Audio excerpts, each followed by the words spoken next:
Welcome to MyLife, Chassidus Applied, episode 195.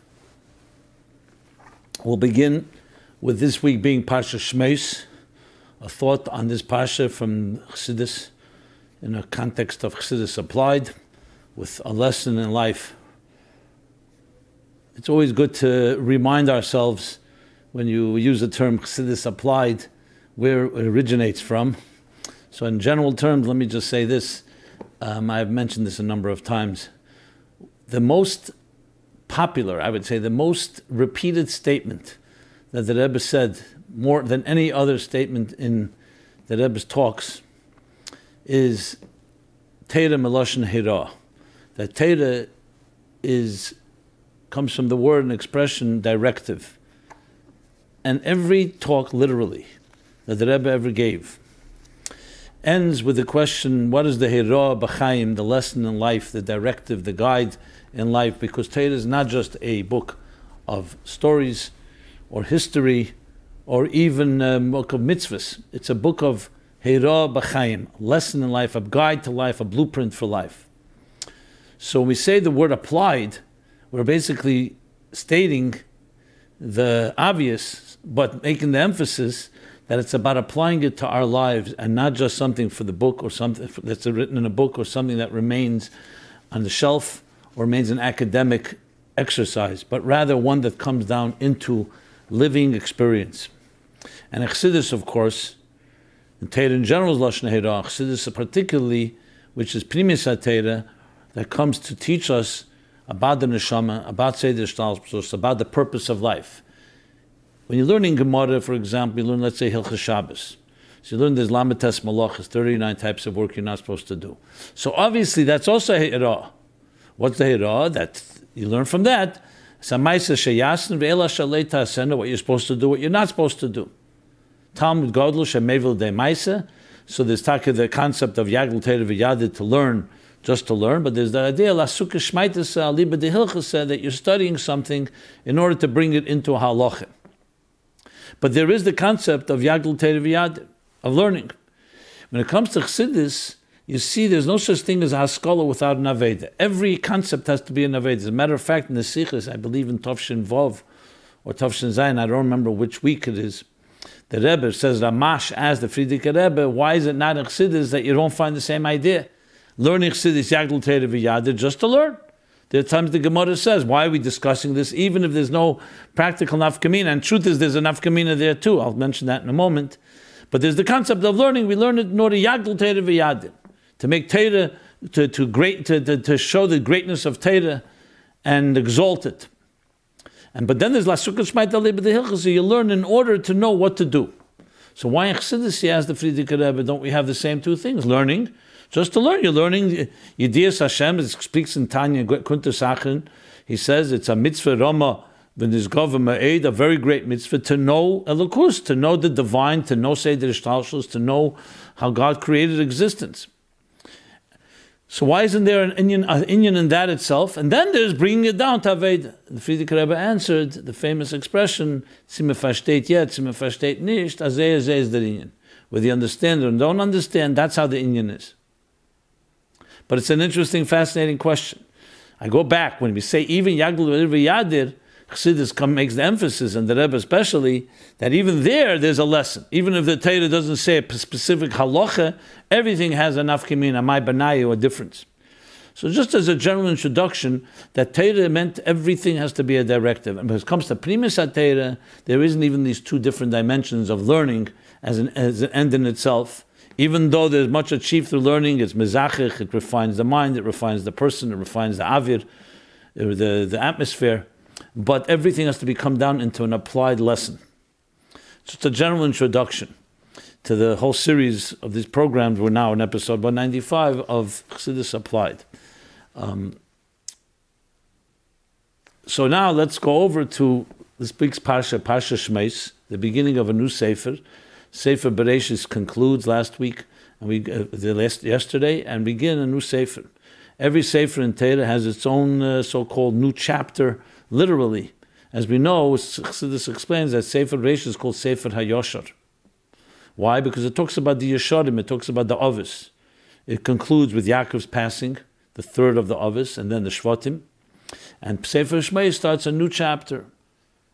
Vayokem Melech Chodesh, a new king arises, who forgets conveniently, or he doesn't want, either he forgets or literally didn't know an actual same king that just makes himself forget it was actually a new king, and literally ignores what happened in the past and all the great things Yosef did for the nation of Egypt, and begins the enslavement. So the beginning of the Sefer, of course, the beginning of this book called Shemos, does not begin well. It begins with the Jews descending into Egypt. Immediately it's the story of being enslaved after the 17 beautiful years, good years that Yaakov lived there, and after the passing of Yaakov and all the Shvatim. Now comes a new stage of bondage, enslavement, and genocide that would last for 210 years. And yes, in this week's chapter, we also read about the birth of Moshe Rabbeinu, but it will take 2.5 chapters until the 210 years come to a conclusion and they finally leave the God-forsaken Egypt to march toward Kriyas Yamsuf and to Matan Torah and to building of the Mishkan, which is all part of this book. And it concludes actually with the final chapter, Pekudei, in the book of Shemos, in this book that we're beginning now, is what? Is the construction of the base of the Mishkan. And the first time that in the Chedesh Nisan, when they established it, and when the cloud rises, that's when they begin the journey. But then comes Sefer Vayikra, which is before the journey, is all the parshas that are said, those days when the Mishkan first was erected and first established. So this Sefer goes through, the beginning is Golus, comes to the Geulas Mitzrayim and the subsequent events, the parting of the sea, the conclusion of that, the exodus from Egypt, of course, the revelation at Sinai, and the building of the Mishkan. This is this Sefer. Sefer HaYosher Chassidus explains is a Sefer that essentially we arm ourselves with an arsenal of power. It speaks that the Torah really begins in Sefer Shemos. What does that mean? Torah, of course, begins in Bereshis. But the events there are not yet necessarily the ones that the Jews will really experience. Where does the journey begin? Begins in Shemos. And that's why you'll find that the first Sefer Bereshis covers almost 2,000 years. And from Shemos on will be 40 years from the beginning, from when they leave Egypt. We're not talking about the 210 years. 40 years is the rest of this Chumash, which is seemingly disproportionate. Basically, 4/5 of Chumash talk about 40 years, and 1/5 Sefer Bereshis. So you can say the first few chapters in Shemos talk about the first 2,000 years. 2,000. Clearly, you see from that it's not about a history book, because it would be very balanced, cover everything equally. Because the real story, Tenteres Chaim, the Mittler Rebbe says, the real story of Eden is when they begin their journey in Mitzrayim, first the Golas, then the Gula. What is Sefer Bereshis? Is a Sefer Kloli, a general Sefer that arms, that gives us the tools. Avram, Yitzchak, Yaakov, and those that preceded them begin to give us the tools and the instruments and the skills necessary to enter into the real world, which begins in the Sefer Shemos. Now you'll say, what do you mean? Bereshit begins the creation of the world? Yes, it does. But pre-Matan Torah, generally speaking, is a different type of Seder. And after Matan Torah is really what we relate to most. Even though there are lessons from all the Parshas and Bereshis, but it's still considered a Sefer that's essentially a preparatory Sefer, meaning a preparatory tools and instruments and the preparatory Aveda to the Aveda would begin as the Jewish people would be formed and become a nation in Mitzrayim and going out of Mitzrayim. So the Sefer itself is called, the Ramban, Nachmanides calls it the Sefer Hagula. The first 2.5 chapters is not about Gula, explains the Rebbe, because the whole Yerida is in order Ole Naila, as Yaakov was promised in Parashat Vayigash, that when he would go down, the whole purpose of going down would be to come up. So even the Golus, though at the time it wasn't yet seen, but obviously its whole purpose is the Geula. So the whole Sefer is called Sefer Geula. And therefore the Sefer has in itself like a paradox. On one hand, you don't see it immediately, but then Pasha Boy, when they come out, Betzem Ayem Azen, they leave Egypt, you start seeing the revelation, then you begin to understand why Yosef first went down to, Yosef Hurid Mitzrayim, and why Yosef went down to Egypt, and then followed years later by his father and the other Shvatim, in order to go and build in Mitzrayim, in the dark Mitzrayim, in Eretz Haaretz, in the decadent and depraved land of Egypt, Mitzrayim from the word Mitzarim V'Gvulim, to refine and to elevate that, and then they leave with great treasure, with all the sparks, the 202 sparks, Erev Rav, of the 248 sparks that were refined in Egypt on their way back to the Promised Land, which is so much part of the purpose. So then even the descent is also part of the ascent, and that's why the whole book is called Sefer HaGeula. The lessons in this are so many for our personal lives, because essentially, firstly, just the general structure, that if you think of before Matan Torah as like chinuch, the education of a child, Matan Torah is considered the bar mitzvah, as Tosfos says. So what you have is that the Avis is in essentially the preparatory stages. Even though it was great, the Avis in many ways are greater even than everyone that came afterwards. But still, it was a seder, as we know, before Matan Torah, the world was not yet. There was a split, a schism, the gzeira between Alyenim and Tachtenim. The spirit and matter could not be joined together. So though the Avis did their Aveda, but they did what Chassidus says to Sheresh HaNevraim. They were able to align existence as much as humanly possible. But they didn't have yet the power of Sinai. So what they achieved through their Aveda is probably greater than anyone ever achieved. But still, there was a ceiling. But they paved the way as trailblazers, starting from Avram, Yitzchak, Yaakov, Sarah, Rivka, Rachel, Leah, and the Shvatim. They paved the way that when Matan Torah came, now we can go to a place that's even higher and join and fuse the material world with the spirituality. Make from a kashmizdik thing, from the material existence, you can turn it into a divine reality. A fusion between spirit and matter, between transcendence and existence. And that is definitely a completely new state, but it came after the 26 generations of preparation to get there. So that Sefer Bereshis is the preparation, like the education. Education is necessary because without the education, you don't know what to do afterwards. But Matan Torah is when the Jewish people became an actual nation. And there's discussions at length with Avram, Yitzchak, Yaakov, what exact halachic keder they had, because there wasn't yet giyur, there wasn't a concept of conversion. That's why by Matan Torah, all the Jews converted.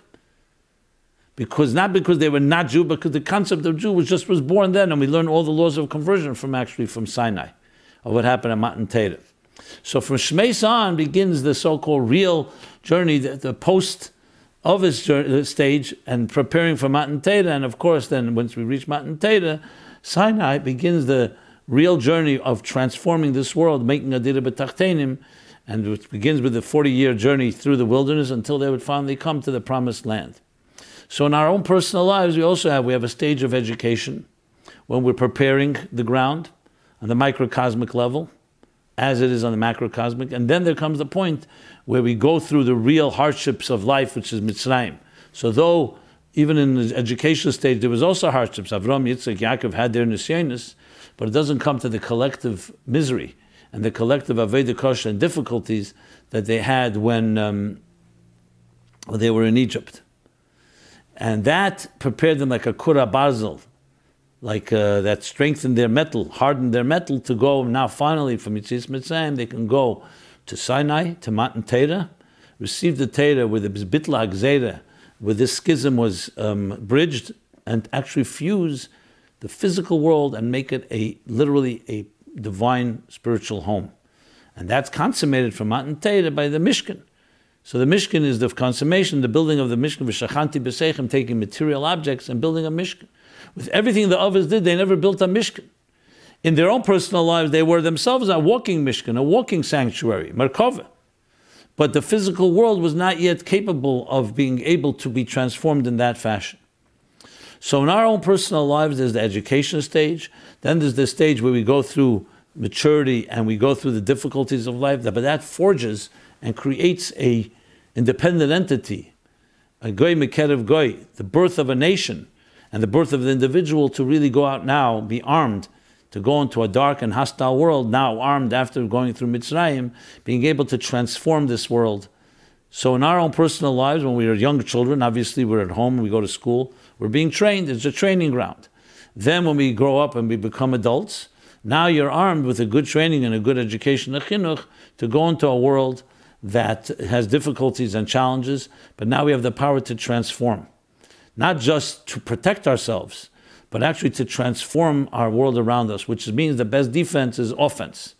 And that offense armed with the Torah and its directives, as I said, Torah Meloshnei Ra, and then consummated and applied in actually building the temple, the Mikdash, the sanctuary, when we build Shechanti B'Seichem, B'Seich Kalechad V'Echad, that we take our personal lives and we turn it into a sanctuary we transform it into a sanctuary for the divine. We make our homes in the same way, a house of Torah, Tefillah, Tzedakah, where we have all the three pillars, where everything in our physical lives, including our work, including our little corner of the world, becomes a channel and becomes a means to serving God's purpose, which is to transform it into a spiritual home, a dira b'tachtenim, a home for the divine, a comfortable home, and which is, of course, what the whole purpose of the Mishkan is. So that's Sefer Shemos in a nutshell, and its personal reflection in our own personal lives. Now, obviously, if you break it down, you find much more details, and just briefly, Yetzias Mitzrayim is the beginning. That means going out in Avodah, going out of your limitations, your fears, your inhibitions, your psychological blocks and obstacles, all hinted to in the word Mitzrayim, which means constraints, limits, and boundaries. Next comes the parting of the sea, which demonstrates that we can bridge two different worlds, the world of water and the world of land, which in Chassidus is the language of the world of the unconscious and the world of the conscious. That prepares us for Matan Torah when we receive the mandate, the blueprint of how to live our lives. After you've achieved a certain form of transcendence, Yetzias Mitzrayim, transcendence from the constraints of your life. Now you receive the mandate, the blueprint, the roadmap, how to build a life in this material world that's aligned with its higher purpose. And then comes the Mishkan, which is actually the building of it, building of that home, each in our own personal lives and collectively, and all the material things that we do from the 13, 15 items that really encompass all of material existence, gold, silver, copper, even our money and our material possessions becomes an actual home. So this is really stages in our own personal development that we all need to go through. We need to go through that freedom, get through the constraints and be able to feel free, feel that you're capable of not being bound and not being constricted and trapped by the tentacles of the material world. That prepares us for the other stages, ultimately in building a Mishkan, which in the general sense is making a dira b'tachtenim. And as the Rebbe says in the Deir Ashvi, the seventh generation, our job is to finish the process this is the macrocosmic process, over the thousands of years that finally bring the Shekhinah down, which is the Gula Mitis Vashlema, as he explains in chapter 36 in Tanya, that by Matan Torah we had a taste of it. And by the L'Osadov it will be the permanent state, a permanent state where the material world is infused and permeated, and a transparent channel for the divine purpose for which it was created. So every step we do in that direction adds that element, and the Gula, the Mashiach comes, is the full-blown picture of a total alignment of the machine to its following the plan of the engineer, following the operator's manual, which is the Torah. With that, let us go into, this is also in the secular calendar, literally tonight is January 1st. So people ask the question, okay, how do we look at this Happy New Year? Or this New Year? Do we relate to it? Do we not relate to it? The question is, what is our attitude to the secular New Year? We know we have a Rosh Hashanah. We have actually Daled Rosh Hashanah, 4 Rosh Hashanah. But our Rosh Hashanah, the New Year, is not just a simple New Year, it's the beginning of a whole new cycle. A new Er Chodesh, the Alter Rebbe says, that based on that Rizal, a completely new energy enters Rosh Hashanah. New Year, we know nothing happens spiritually, but still, do we recognize it or not? So, as opposed to 7 days earlier, which is considered a religious holiday, New Year, we know from Levi Yitzchak, they actually greeted non-Jews for the New Year. And the Rebbe did the same. He said a number of times, Happy New Year, even to different Chassidim and so on. Based on the Posuk in Tehillim, Peizayin Posuk Vov, that it says there, Hashem Yisper B'chsev Amim, that God counts B'chsev Amim, meaning the way the Amim, the nations, according to the nations. So in other words, there is recognition of their calendar. And therefore, being that it does not have any religious connotations, it's a calendar year. So we do recognize it. Does it have any deeper meaning or not? That everybody can learn a lesson. Everything, Baal Shem Tov says, everything is a lesson in life. So obviously, if a person takes on good resolutions and to be a better person, to make the world a better place, and they can maintain those resolutions, excellent. So in that sense, yes, we do recognize it like that. The exact translation, Hashem will count in the register of the nations. So that answers that question. I believe I spoke about it as well, maybe last year or 2 years ago, this same period in time. Okay, I spoke about it, yes, in episode 144. I should also mention Shemos, since we always do cross-referencing. If you go to meaningfullife.com/mylife, you'll find all the episodes, all the archives, and I spoke about Shemos in episode 50, 96, and 146, just to fill in the details. So now let us go to, since we're talking about the non-Jewish secular calendar, the Gregorian calendar, let's talk about a question we've been speaking about in the last few weeks about Sheva Mitzvahs Bnei Neah, the responsibility that we have to influence and inspire, including also non-Jews, in following the divine blueprint that they were given, the world was given, also part of the mandate given at Sinai. They follow it as it was given at Sinai, it's Sheva Mitzvahs, which includes, of course, many more details in transforming this world into L'Sheves Yitzhara, a civilized, just, and kind world based on God's rules. That's what the Sheva Mitzvahs are. Someone said to me, okay, they only have 7 mitzvahs. Halavai, every Jew kept the Sheva Mitzvahs, we'd have Mashiach here already. Sheva Mitzvahs is basically the Aseres HaDibros without Shabbos and Kibbur Dav. So they talk about God and talk about all the other rules of how a humane society lives. So we have that responsibility as well to share and inspire everyone that we meet. So in following up that, there was a question. I frequently speak to non-Jews, especially taxi drivers, about Sheva Mitzvahs, and always the question comes up, do you believe in Yoshke? What would you suggest as an honest and polite answer without having to go into a deep discussion? Okay, excellent question. It's a practical question, especially when you start talking to people about faith and talk about God, and they come from that persuasion, so it's something they grew up with. We obviously you don't want to go into any debates, and you don't want to get into any type of uncomfortable or I would say offensive type of expression. So there's ways to deflect it.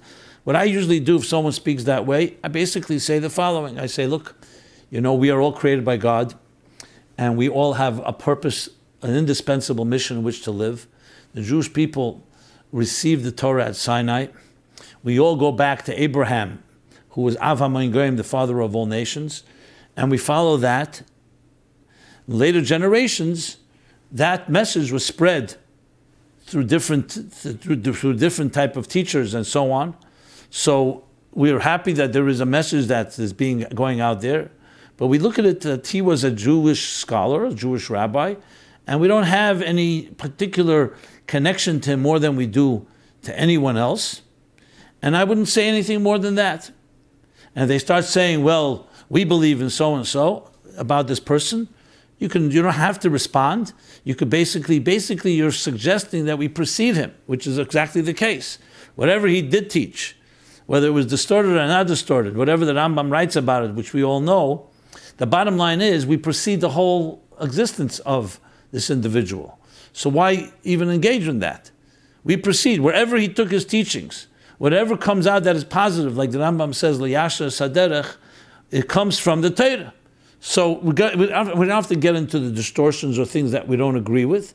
We could just say we proceed it, and we're very happy, as the Rambam says, that the teaching spread all over the world, and stick to that. So you stay more or less neutral without saying much in specific details. At the same time, he wants to read further about it, you can explain it. But I think everyone understands there's that concept of the Jews coming and receiving the Torah long before there was the birth of Christianity, long before this individual was even born.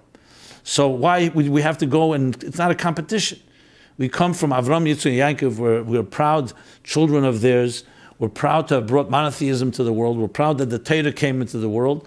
And we're happy that when the Torah affects different nations and different religions and different people, the teachings they teach, the principles of charity and kindness, and not living a selfish life, but living a life that is driven by the divine, that's what we share. And I would focus on that common denominator and not go into very many details. If a person insists, they say, well, I want to know, do you believe this and this person is the Messiah and so on? You could either say, if they really force you, could say, Messiah will come, will be a world of peace. And therefore we don't believe that anyone yet did that, and that's that. They'll say, who is it? I'll tell you a story. This, I'm not saying it in a story that you should tell necessarily to the taxi driver, but just to tell you could, if it ever comes up a situation. I was once invited to speak to a group of non-Jewish religious leaders, Christian, a group of Methodist and Protestant ministers, Presbyterian Methodist ministers, and they asked me to speak about the Jewish view on Geula and Mashiach, the Jewish view on redemption. So I gave a talk. I gave a talk based on the Rambam in Hilchos Melachim and the Tanya in Perek Lamed Vav and Lamed Zayin, the idea that you don't necessarily need natural, miraculous events to suspend nature. It will be a transformation of consciousness. That today materialism is an end in itself. It will all be a means to the knowing God. And I elaborated, all the nations will serve one God. They will, and according to Chassidus, the idea of spirituality and how our actions, the prepare the ground. I'm going to go through my whole talk. At the end of the talk, the host got up and said, "We really want to thank you, Rabbi Jacobson, for your eloquent words. But we have one question. You talked about world peace. You talked about that not everyone has to be Jewish. Everyone in their own way. We don't necessarily advocate conversion. Everyone in their own way, which is what makes Judaism so beautiful. It's not looking for converts, as opposed to Christianity and Islam. Why? Because everyone can serve God as they are. They don't need to change anything. So I spoke about that all the nations will be nations and they will serve one God. Love the kulam shechem echad. But he says, okay, fine, that's beautiful. A world of no famine and no hunger and no war and no religious wars. But how will we ever be at peace with the fact of the identity of the Messiah? We believe unequivocally a certain individual, certain Jew, being the Messiah. You Jews absolutely unequivocally reject him. So how will we ever come to peace with it? So Hashem put the right words in my mouth, and I responded in front of him and the whole group. I said, let's put it this way, it'll be one Jew or another. So they awkwardly laughed, and they accepted it. We don't have to spell it out always. In that case, they asked me so bluntly, so I said what I said. We don't have to always spell it out. We have to basically simply say we have a Torah. Torah tells us guidelines. And we don't have to get into a debate. If the push comes to shove, you could say, yes, we do not accept that. But I wouldn't get into any debate, and I would say everything I said earlier and stick with that, and that's that. And use the opportunity to focus again that the bottom line is that it should be aroused and awaken in you the desire, and not just desire, but the action to actually do something to transform your life, your personal life, and to align it the way God wants us to live. Okay. Let's move to the next topic, completely unrelated. How can I get married if I don't love myself? Thank you and bless you for the space and compassion and understanding you have created. May you come to know the effect of healing and light you bring to this world. In sum, how could I get married if I don't love myself and will be dragging down a family? I wouldn't want kids to have a parent like me and bring more pain to this world. Any suggestions? Details. Same person writing. When it comes to self-love, worth and confidence, self-confidence, self-worth and self-confidence, I just can't seem to shake it. I know I have to be less hard on myself, and I need to love myself more. I do move into the zone once in a while and experience peaceful moments, and have the ability to get aligned with my inner child. It feels good. And I do get to a place of gratitude. I have so much to be thankful for, and I know it. But ultimately, I don't see myself as a success or ever be one, or ever becoming a success, and can't shake the self-hate. It wins in the long run. When I accomplish things, I say I got lucky. It's not me. And I know that it's all self-made by my thoughts. Trying to really change the pattern is so hard, like becoming a new person. The max I could do is operate differently, but ultimately I am me. I have read tons of books. It does inspire me, and I do get uplifted, but it's just a fleeting moment. And I ultimately end up back to my old self, the toxic thought that I am so trained in. Knowing it all comes from my thoughts, and it's all me, yet I don't just change it, makes me want to kill myself. All therapies and practices are a breath of fresh air, but not more than just a temporary visit to a truly wonderful place. Yet at the end, I stay the same person going home with the same psyche, the same thing when I tell myself, let go and let God. It's an escape. I feel helpless and have no control of my life. when I resort to this place of surrender, but it doesn't, I have no control of my life when then I resort to this place of surrender, but it doesn't make me stronger, it's just a survival mechanism. The above scares me to hell, to think I could pass on a gene of pain, and that my kids would have a parent not confident like me. How could I change that? With a heart full of tears, thanks again for your time. Okay. Well, not easy to read such letters, and they're painful, but they're real. And we do not retreat just because things are not comfortable, which is, of course, a big motto and a big part of the mission of this program. So I read it exactly as it was written, and let me respond. Firstly, my heart goes out to you. All our hearts go out to you. Anyone that has such a type of negative self-image. At the same time, one of the foundations of everything in life is ein chovish matris atzmei, mebeis ha'asurim. A person cannot free themselves from prison on their own. When you're in a pit, you need someone to throw you a rope. In psychological terms, it means our psychological subjectivity, our emotional biases and prejudices, and especially our own self-image, can end up being a detriment that doesn't let you get out of your own place. So I can understand a person going in circles. Once you've developed such a negative self-image, no matter what anyone will say, you keep going back and resorting back, gravitating back to this place. But as the Frierdiker Rebbe says, and the Rebbe repeats many times, just like a person has to know their own faults, they have to know their own milas. So I always wondered, 1 second, for the person who's consumed their own faults and they can't focus on their milas, how does it help telling them that? They still go back to their chassidus. What helps is that you're hearing it from a Rebbe, from a man ish emes. You're hearing it from the Torah. You're hearing it from God. When we say every morning, Meidani lefanecha melachai v'kayim shachzata b'nishmasi b'chem l'rabba munasecha. We're saying that God gave you back your soul and He's vote of confidence in you. That means a force that's higher than yourself, that you need to surrender to and accept. In many ways, a person in this type of predicament, as I just read, your situation, more than ever needs to know that you're not a self-made person. And therefore your self-perception is also not necessarily real. And being adamant and obstinate in this type of negative self-image can be just as arrogant as someone who thinks that they're the greatest person on earth. Why? Because who told you? How could you convince yourself that you're the worst person? So the first thing is to recognize that we do not define our reality. Our reality that we see is very subjective, very limited, very myopic. And the most important thing to recognize is that's why we say these tefillahs, these prayers. That's why we learn. That's why we have friends. That's why we have people who help lift us up and show us a different view on ourselves. Like Mitzugibun Neben, Fampen nicht unten. When you're tied above, you don't fall below. In one of the essays I'll read later, there's a beautiful analogy where someone said, you know what? How could I go out and help other people when I myself am weak?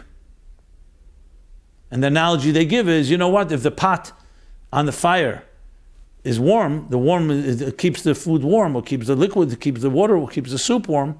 If I take it off the pot and take it outside, or rather, if I take it off the fire and put in cold water, it's going to get cold. So I have to preserve myself.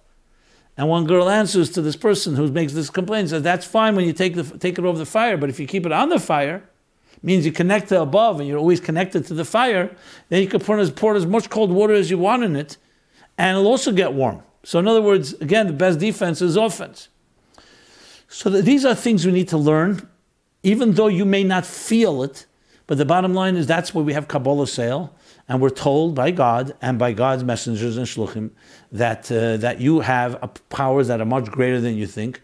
Right in the beginning of Perek Beis in Tanya, Chelik Elikam Emal Mamish, every morning Moida Ani, Neshama Shenasata Bi Te'elihi, Ata Barasa, Ata Yetzarta, Ata Nefachta Bi, Ata Meshamra Bikirbi. Take to heart these words. What does that mean? The neshama that you've given me is pure. Not at all what you described. That's what you should be writing and reminding yourself.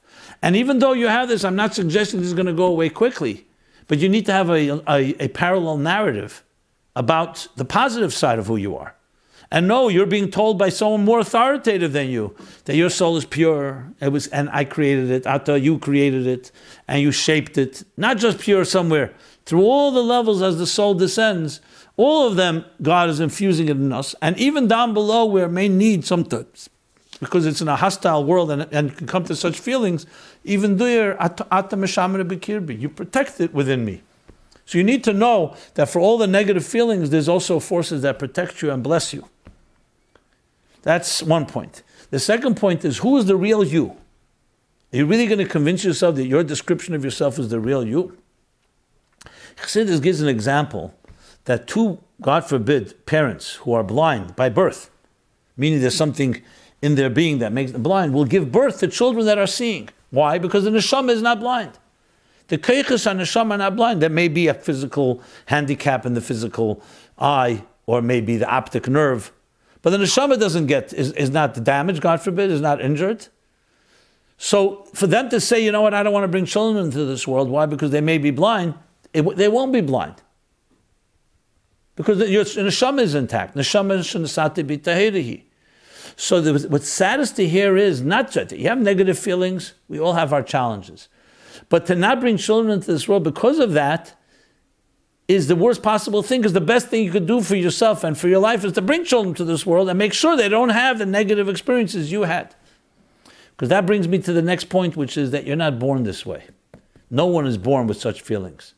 These feelings you describe, no question, somewhere you assumed it based on either a dysfunctional home, bad education, abusive experiences. I can't tell you what it is because this is written in anonymous. I don't know who you are, I don't know the experiences. But no child is born this way. Every child is born a happy child. And a child that deserves nurturing and love. When that's not provided, like a flower will wither. But what withers is only the externals. So fundamentally, no child is this way. So if you bring children in, you're going to bring beautiful children into this world, and you work overtime because you've seen how someone's confidence can be robbed from them, to make sure that you nurture and you love. And that you must have a force that's greater than yourself to help you do that. Because yourself, you cannot get out of the trap of your own patterns and routines of thinking. So I would tell you, absolutely go out there and find a way to get married and bring children into this world. It will be your redemption as well. V'heishiv leivovis al bonim al yedei bonim. That your heart will get healed and become more complete through your children as you give them love, and especially if you've seen the lack of love, so then you even know how more important, you don't take it for granted, how more important it is to water the flowers of your own children and family. Obviously, whatever I say here is in general terms, and you need to speak to someone who can keep infusing with this positive energy. The last thing you want is people that just reinforce all your negative self-image, which is often what we get stuck in because we basically write our own doomsday scripts. So you have to find friends, you have to find people, you have to learn Chassidus and connect to things that give you the positive surge. And you may struggle with this maybe your entire life, but you're not necessarily trapped there. You can struggle with it, but still make the decision, I'm going to choose life. I'm going to choose building. I'm going to choose a future. I'm going to bring children into this world. I don't know more words that I can say to convey the absolute necessity for you specifically is to do exactly that. That is your redemption, and the children will be the greatest blessing possible in your personal life. Which brings me to the question,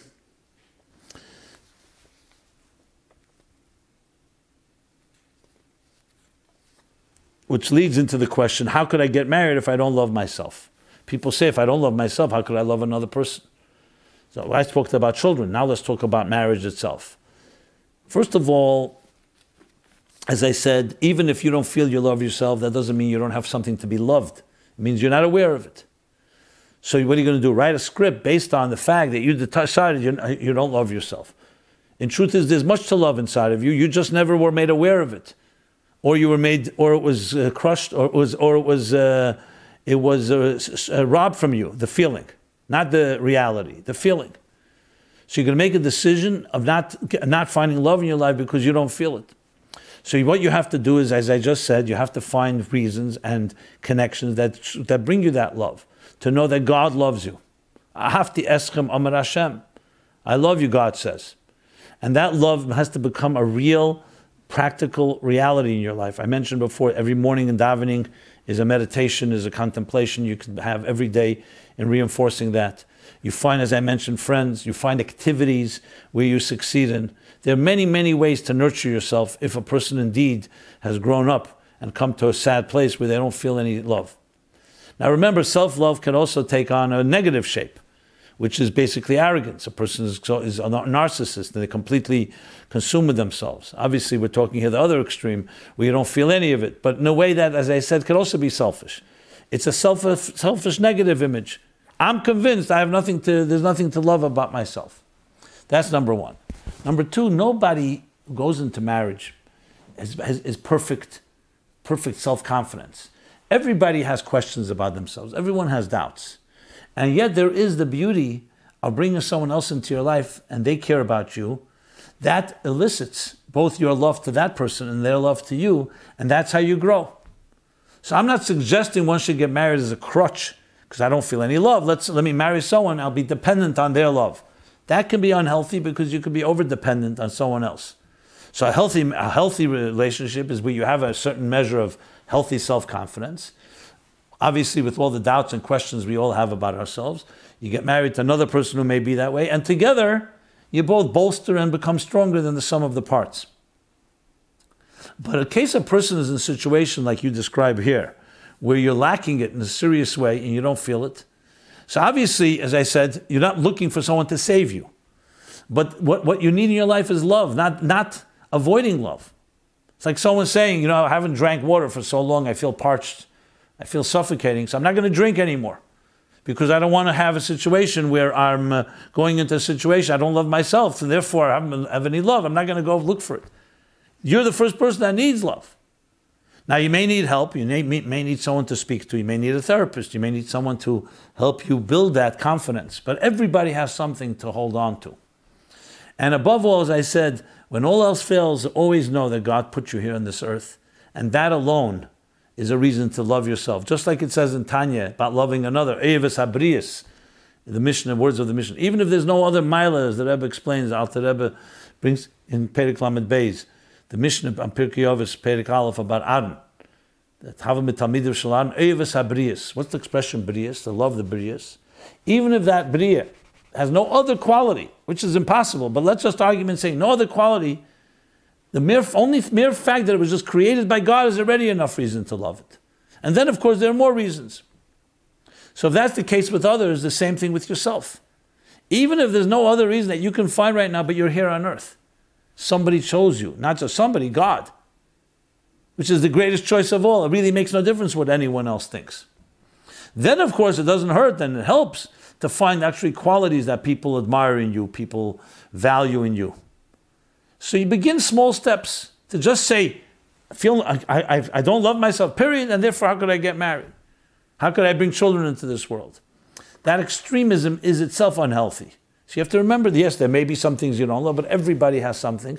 You need to find people who can elicit that positive elements in you, and you build step by step by step. It could be done, but it takes work, especially in this type of description.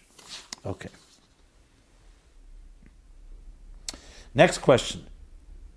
How to deal with married children who are non-observant. Okay, so this, let me begin immediately with a cross-referencing to a bunch of different episodes where I spoke about different elements of this question, where you grow up in an observant home, and then your children marry, and they become, or at some point, either before marriage or after marriage, in a state what we would call non-observant. Even though I hate using that word, and I hate using the word frum, not frum, based on the Friedrich Rebbe's statement to a woman that said, "Mevesen is ver is frum." Who knows what means frum? What is frum? Frum is dress? Frum is external behavior, or is it internal? Is it a combination? That we'll talk about another time. But I don't like those words, but I understand what you're saying. That person who's, let's say, Esata right now, not keeping Shabbos, at least the way the standards you would consider the parents here. So episode 6, 17, 49, 109, and especially episode 91, I discussed this in more detail. And here's the question. Dear Rabbi Jacobson, this question has been nagging me for a while, now, for a while now, and I'm sure you must have spoken about this topic already, but I checked your archives and didn't find it. Well, I just gave you the archived topics. How do we act to marry children who are not as frum as we would want them to be? We're not even talking about being Lubavitch. Do we just keep the peace, love them unconditionally, daven a lot? This really bothers me a lot, and of course we would like to visit our frum children more often than those who are not leaving them. We would like to visit our frum children more often than those who are not, leaving them to wonder why we don't come. Please, can we hear your thoughts on this? And of course, thank you for your time. Yes, it's exactly what I'm going to share now is my thoughts on this. Well, all the above. You have to love them unconditionally, you have to daven a lot, and you have to keep the peace. At the end of the day, we have to always remember, our children are our children. And even if they're not our children, even though they're someone else's children, as I said, everybody has to be loved. This doesn't mean when you're a parent and you have the control of the education and discipline of your children, everything goes. Obviously, that's part of your responsibility is to bring up, like a gardener, since we're using the example of flowers, a gardener that has to nurture, nourish the garden. You also have to weed the garden from negative influences. But we're talking once the children have grown to adults and you no longer have that type of control, you did your best. Now the question is, what's the relationship with your children? They're your children, which means they're part of your organic unit. They're part of what God wanted them to be, part of your family. Whatever they're going through, who knows? Firstly, we don't understand always other people's journeys. We can't know someone else without being in their shoes. We always judge somebody toward merit, especially our own children. So that relationship cannot be compromised because you don't either understand what they're doing or you don't understand the reasons, or even if you do understand and you don't like it, they're still your children. What benefit does it have that you will have a negative attitude to that? And this is a critical point that needs to be emphasized, I don't know how many times. It's not about you. It's about what God wants. It's not about you and your disappointments as a parent that didn't succeed, your guilt, and they remind you of what you would consider maybe being a failure, shame before others, before yourself. It's not about you. Your children are your children because God wanted them to be your children. They're going through their journey, their trajectory. They have their responsibilities and they have their accountability. So your job is to be their parent. Obviously, by example, by osmosis, you can have a big impact. But to preach or to reject or to demonstrate some type of rejection and disappointment is not necessarily going to be effective. There may be times when you have adult children, you can have a conversation, fine, by all means. But parents should not become mashpiyim, mentors or teachers or rabbis of their children. As I said, when there are children in your home, it's one thing. We're talking about adults that are married. So you have to, in some way, can maintain a relationship. Now, obviously, you'll say, well, how could I go? Let's say my children are not keeping Shabbos. I'm going to go visit them for Shabbos and sit there when they're not keeping Shabbos. So that is a choice that has to be made. And it may very well be possible if you speak to your Rav and Mashpiyah, maybe it's not so wise to go there in that situation. But there are other times that you can go on the weekdays. You invite them to your home. You have to always keep the channels open and always keep the love going because love is also a mitzvah. So just like there's an observance and it's not just the mitzvahs they are or not doing as much as you'd like them to do, the maintaining relationship and maintaining shalom bayis is also a mitzvah. Now, if you think they're an abusive or an unhealthy relationship and you feel they're being destructive, that's a different question and that's not for this context, not the scope of this discussion. But assuming everything is going well in the health level and it's building a beautiful family, you can't imagine as time passes, people mature, people go through changes. You never know, maybe they need that positive type of element. Maybe they grew up in a judgmental environment. Maybe you were judgmental as parents. And that's what they're running away from. So it's often good to check out what is your own motivation and your own attitude, because very often this can be an issue more for the parents than it is really just the fact that the children are not observant enough. It may be true that they're not, but often we are also part of the problem. And we have to see that not like you're more perfect because I'm more observant and the children are not so perfect, which is somewhat the undertone of this note. You have to always know that you may have things that your children actually can teach you. It could be midas tevis, it could be other mitzvahs that you're not doing as well as they are. You may be doing mitzvahs ma'asiyos better, more the technical stuff. But what about the mitzvahs shebelev, the benodin l'chaverei? So that also has to be taken into consideration. These are my thoughts, and I'll be happy to hear more follow-up. Again, it's always with a qualification. I don't know the circumstances, and it's really very difficult to talk about matters like this without knowing more details. But this, I'm just happy to say what I said. I'm satisfied with and happy to be able to address based on the general principles. The rest has to be addressed in a more specific and tailored fashion. Let us now go to some follow-up.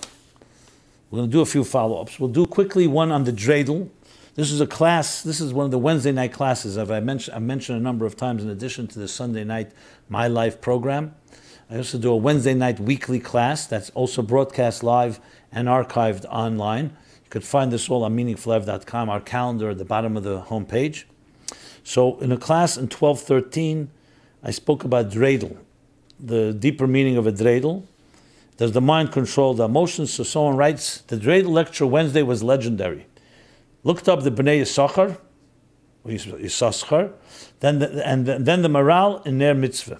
The morale talks about the four sides you mentioned, but he says that the seichel doesn't have the control and power, which seems to contradict moyach shalat al alev. This writer writes, okay.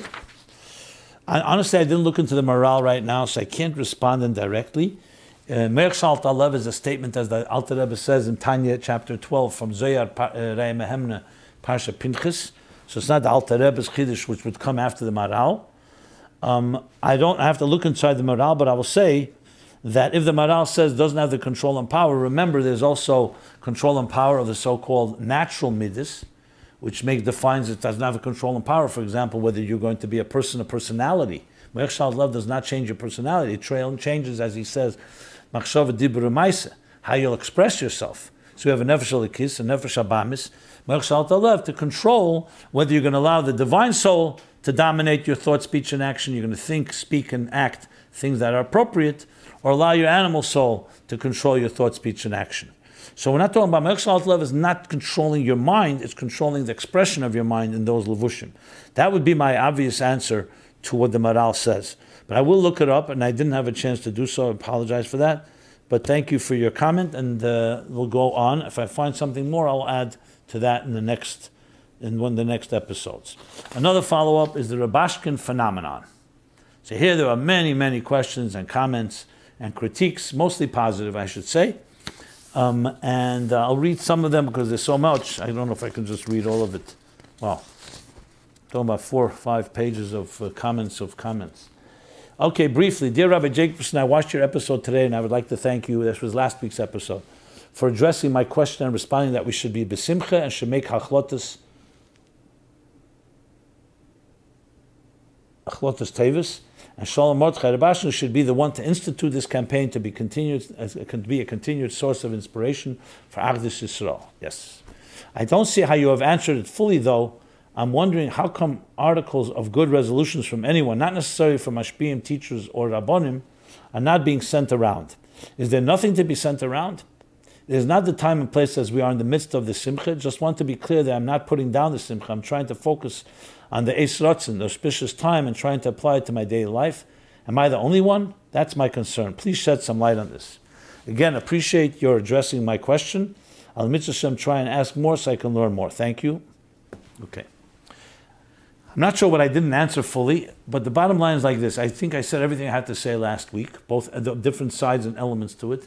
But bottom line is, anything, whether you agree with the exact elements and details of it or not, that brings to achlotas tevis, people being ba'ardus, unity, simcha, non-judgmentalism, a joining of communities that you don't see very often.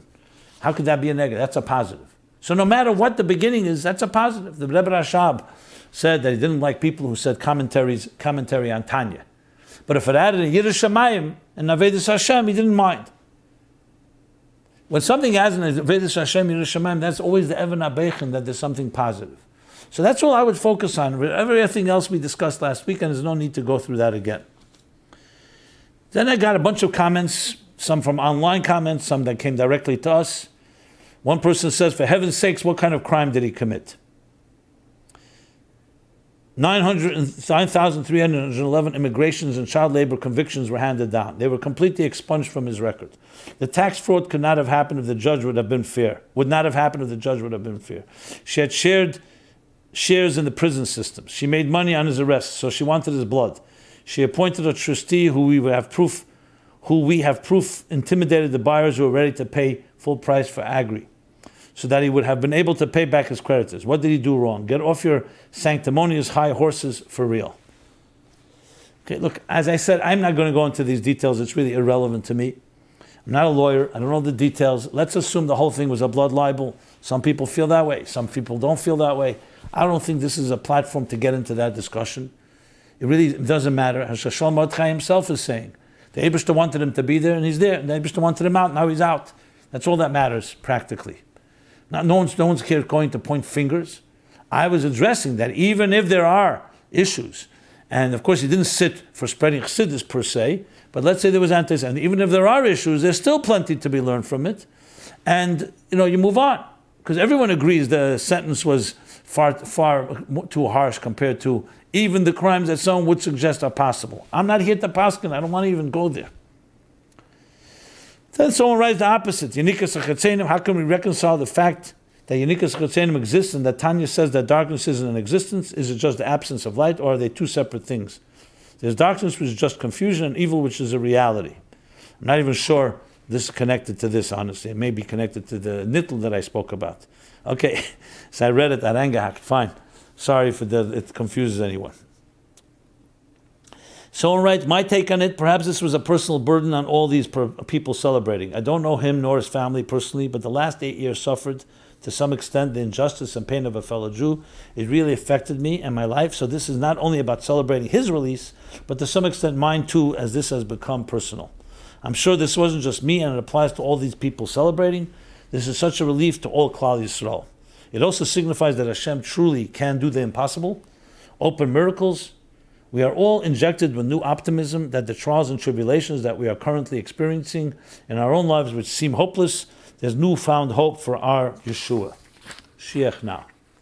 And there's other comments. I just read a few of them, and a little selection, some a little more critical, some a little more positive. As I said, I just want to leave it with one bottom line. The more Ardus, the more Simcha, the more Achlotas Tevis, the more Betachem, trust, which I think is the operative word here that we keep hearing from Shlomo Mordechai Rubashkin himself. The trust that God runs the show. Even a person like him could have pointed fingers. He's not here pointing fingers. You don't hear him talking about blaming the judge, blaming that one, because he's accepting what it says in Chassidus, that la nizik far nigzam min hashamayim. This was already meant to be. That's what God wanted, whatever the reason. But above all, God wanted him to come out and be a Kiddush Hashem and a lesson in betachin, in love, in simcha, in unconditional achdus between communities, between individuals. That's all I think that needs to be said, and we've already discussed the other details, so I'm not going further into that. Okay. A few more follow-ups.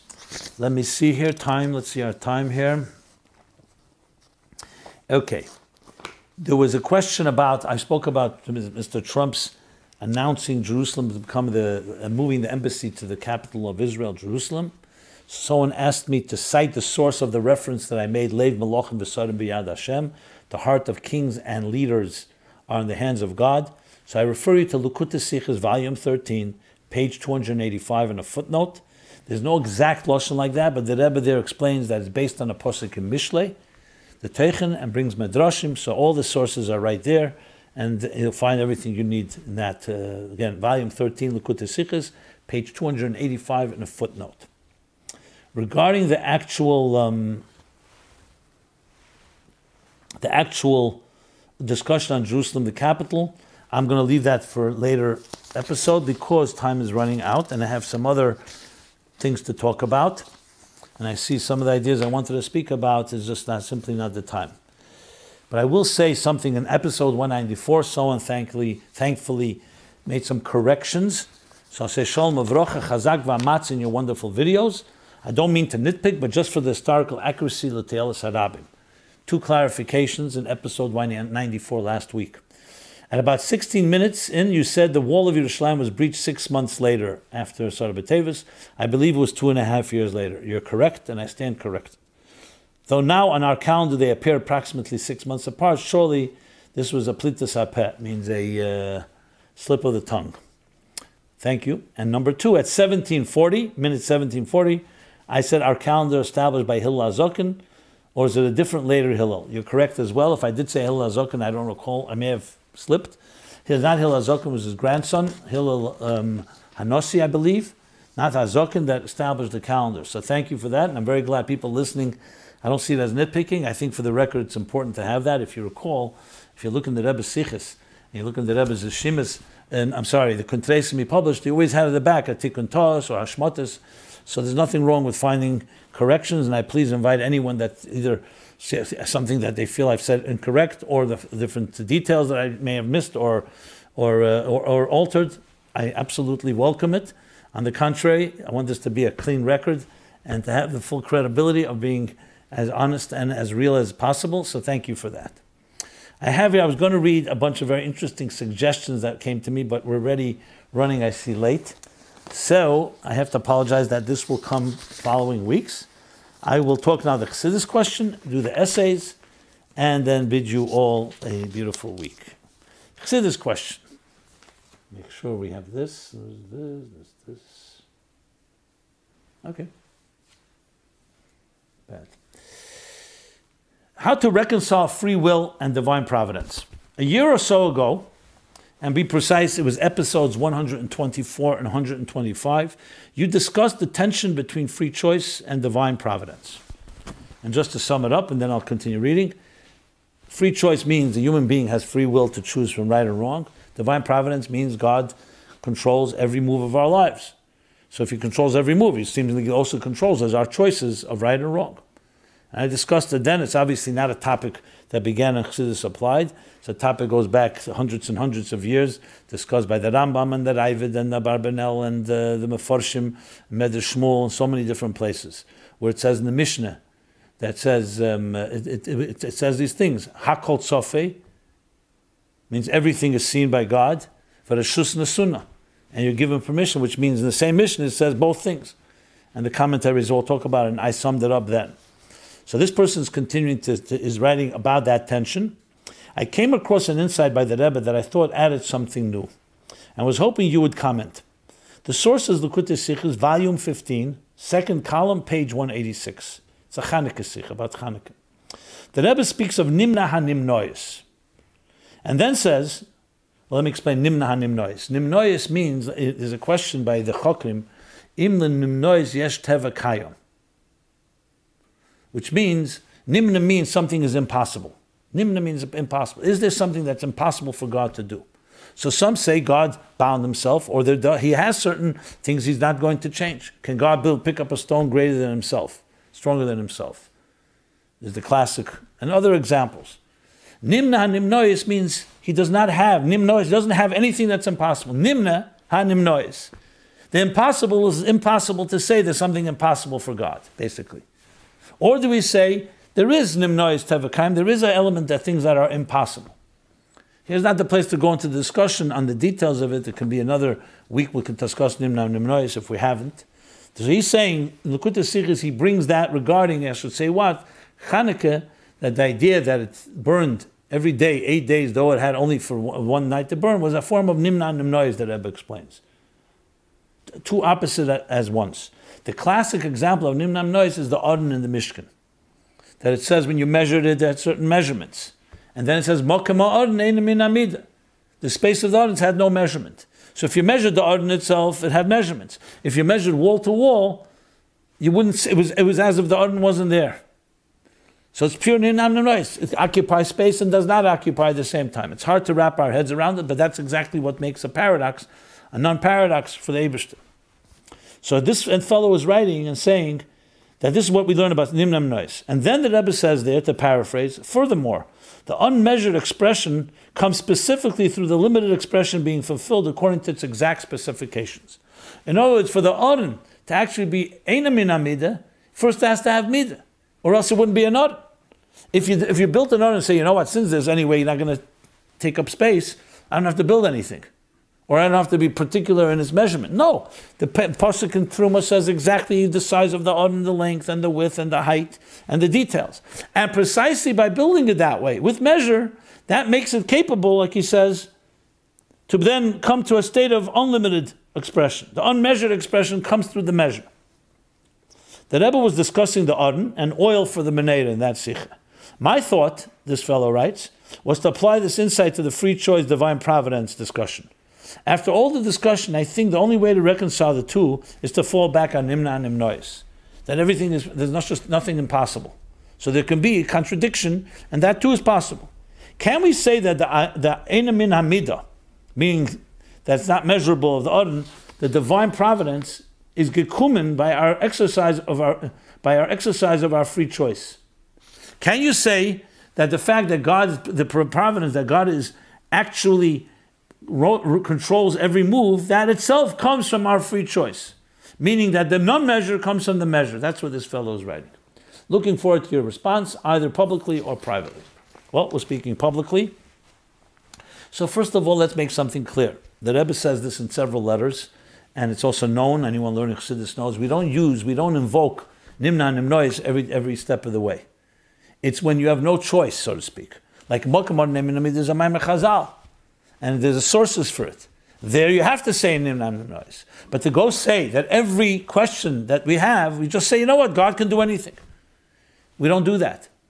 Because God created a structure. He wants us to follow the structure. The Eibishter himself, we say, kosher kriyas yamsuf. Why do we say kosher kriyas yamsuf? It's difficult for God. Nimna nimnois. What's the big thing? He created water, he created land, he can suspend all the rules, and suddenly they can walk through water.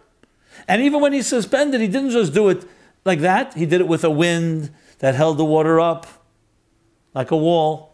Alter Rebbe explains this in Tanya and Shaykh V'amunah, different ways to explain the Alter Rebbe. We talked about that a while back. Why do you have to do that? Nimna nimnois. He can do whatever he wants. He can suspend nature. Why do we? Because at the end of the day, God created nature. The same God created nature, gave it its boundaries. Lo yushbeisu, said after the Mabel, I will not suspend nature, the seasons, the celestial bodies. There are times where God suspends. That's a miracle. Nimna nimnois is not even a miracle. Nimna nimnois is actually two contradictions at once. Like the expression in Sifrei Chkira is that he's riding the horse and he's not riding at the same time. Either he is or not. It's day and night. He's doing it or not doing it. There you have no choice. So those rare instances where you have a situation where you have nothing else to invoke, but nimna nimnois, you invoke it. So we can't just invoke it to explain everything. Regarding divine providence and free will, there are explanations in the Sfarim. First, they say, number one is that divine providence is everything around except the actual free choice. That God suspends. What does that mean? Whether you're going to walk down this street or that street, whether you're going to be presented with this challenge or that challenge, whether you'll be born poor or rich, or tall or short, that's not up to us. Bechira is, how are you going to use that situation? You can come to God will challenge you. That he's not forcing your hand, he's challenging you. The free will is how you're going to behave. How could you have free will if God is controlling everything? The answer is God gave us a piece of himself. He gave us free will only around right and wrong. Likutei Sichos Chelik V'Hei in Lech Lecha there speaks in that fashion from the Maimer Tovshin Ches from the Frierdiker Rebbe. Another element of divine providence that God knows, but knowledge does not necessarily compel, because the knowledge is not affecting us. It's like God knows what we're going to do. But we're talking about divine providence. Then there's the answer, like the Rambam says, "En yidiyasek yidiyasenu." The way he knows is not like I know. We know. So even though he runs the show, in other words, but it's in the form of sevav kalam in the language of Chassidus, which means it's not affecting us. The fact that there's the divine providence is not affecting us. So do you need nimna and nimnois for that? You don't necessarily need it. You can explain. There may come a point when you get, after all the explanations that we attempt to make, that maybe one final point, we say here we may need an element of a nimna and nimnois. There is that aspect that you could use in explaining free will. Ultimately, how could a human being have free will when we're mortal creatures? So you have to say that God gave a mortal, even though we're wired and we cannot choose whether we're going to eat or not eat, because our life is dependent on it, and we're dependent on things. God gave us a piece of himself. You can say there's an element, but you have to be careful when you use nimna and nimnois. That's why I don't want to jump straight there and say, okay, nimna and nimnois, and that's that. So yes, in the different explanations, Sevav Kalam, and that Sevav Kalam does not affect us is enough. You don't need Sevav Kalam to be Nimnam Nois. You could have God, divine providence, and the providence does not affect your choice. So it's not God choosing for you. Then, of course, you get the deeper explanation, Neida Lila al Bnei Adam, that God set us up. You could say when saying God set us up, but setting up doesn't necessarily mean that we don't have free will.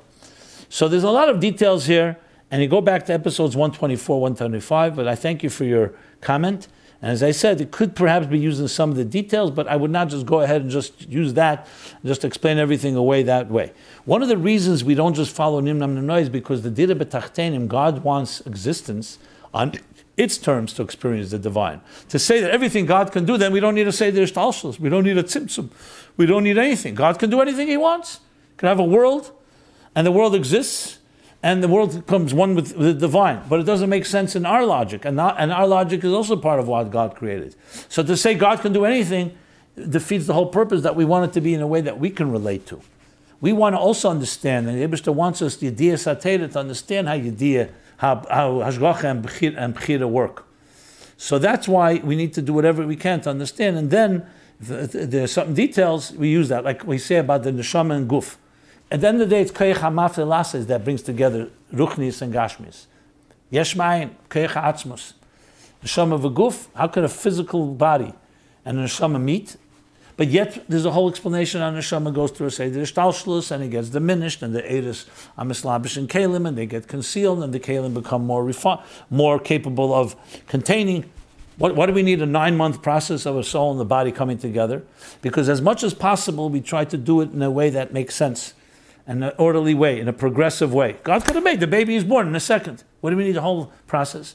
Because the process is part of also the plan. Then there's an element where we say, ultimately, there's a part of Nimna Nimnois of Keich Atzmus in everything. Okay. 3 essays that we will do now are Retain Jewish Pride in a Modern Society by Mendel Allouche, 816, Scottsdale, Arizona. Okay. Challenge. One of the most common struggles living as a religious Jew in a modern society is fitting in. Living amongst non-Jewish people. And furthermore, interacting with them, working with them, and befriending them can lead us to be shy and feel left out. It is for this reason that so many have been led to stray away from their religion and forget their Judaism. And goes on to explain the history of the 19th and 20th century, and the whole story of assimilation, and the story with the war between Napoleon and the Tsar, and the Alter Rebbe Rosh Hashanah fighting for the Tsar because, meaning wanting the Tsar of Russia to win because it would be easier for the Iden Beruchnis, even though it may be more difficult Begashmis. And goes on to use a whole bunch of examples of how Chassidus comes to deal with this issue, to retain Jewish pride and be able to be strong and on the offense and not be influenced by the surroundings. Here in this story brings the mashal I gave before about the pot. That by influencing others to come closer to Judaism, the teacher said, if you have a pot filled with boiling water and then you add a large amount of cold water, the boiling water will cool down. So it is as well so with your Judaism. If you surround yourself with the culture, it will be cooled down. The girl, the student, cleverly responded, if the pot remains on a stove, constantly keeping it warm, the cold water will not only not have an effect, but it will turn warm itself. Teaching us that if our connection to Judaism remains prayer, learning of Torah, and so on, then we can rest assured that our Judaism will not be rubbed off by our environment. On the contrary, we will influence it. Very nicely done, thank you. Essay number 2 today, we're doing Explaining Resurrection by Eliyahu Shvicha. Not sure if I'm pronouncing it. This is a Hebrew essay, age 29, Tel Aviv. Sugyas amukis b'chsidis al elam atchiyah mufshates umuvoores. Basically, he's dealing with the deep concepts of Chassidus on the world of resurrection, Tchiz HaMesim. Mufshates that are very abstract, but in a way that they're explained. And he essentially does a very nice summary of the way we understand the future, the different kufas, the different stages and periods that will come after Mashiach comes. It's a pretty rare, many of the essays have sometimes similarities. This one is unique, stands out. The Rambam Shitta, Chassidus, and so on, and discusses many details, but in a way that explains it in a way that we can relate to it in our own personal Aveda. Speaks about Mitzvah Ptelis, what will happen when the Guf begins to have its own power, Neshama Nezunis Min HaGuf, Well done essay. Thank you for that. And it's a really overall summary of the whole approach to Tchis HaMesim in a way that makes it more palatable. Finally, essay number 3, The Battle of the Two Souls by Miri Shanowitz, age 19, Brooklyn, New York. It basically sums up the Alter Rebbe's Tanya as saying Tanya is not nearly a book of holy words, but it's actually a day-to-day guide to life. The Alter Rebbe's times, people came to him for advice, and he documented that advice in Tanya. And goes into a summary of the two neshamas, the two nefashos, I should say, nefesh Shvika and nefesh Abamis, and the difference and the different ways they interact with us. Then in the Keiches, the Levushim, and how they play. It's a nice summary in their own words, well done. And always great to see someone taking Tanya Chassidus and applying it in that fashion. Pretty long essay, I should say. And of course, the battle between the animal soul and the divine soul, and the goal is not to destroy the animal, but to harness it. In the Torah of the Baal Shem Tov, Oziv Taziv Imei. Thank you again for that as well. Brings nice different stories, sources. Okay. So those are the 3 essays. We're actually winding down reading the essays of last year's contest because we're preparing and priming ourselves for the new contest that will be launched soon, in January 11th, Chavdal Tevis time, as we do. So you can already begin writing those essays.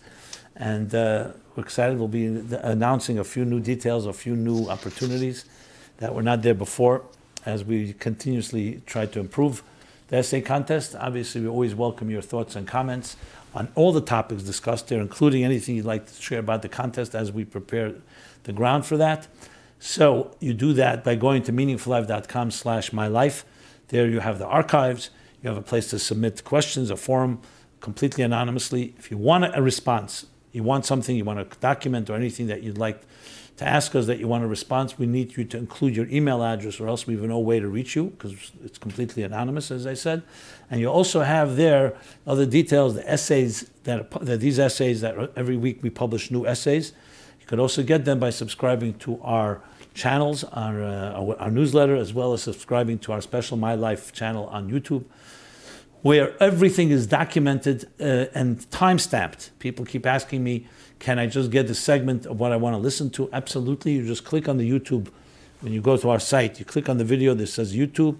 You'll see in the description, timestamp, which means you go to the subject, there's a number, the exact moment you click on that, it takes you jump straight to the section that we discussed that matter. And that's done every week. We're now, thank God, 195 episodes in. Please send your questions. I am backed up now by over 150 questions, just for the record. They're coming in faster pace than I've ever expected, and all kinds of interesting questions. So please be patient if you haven't heard your question read. It will be read. Just a matter of when. And God bless you all. May it be a very blessed week. Every Sunday, MyLife Chassidus Applied, 8 to 9 p.m.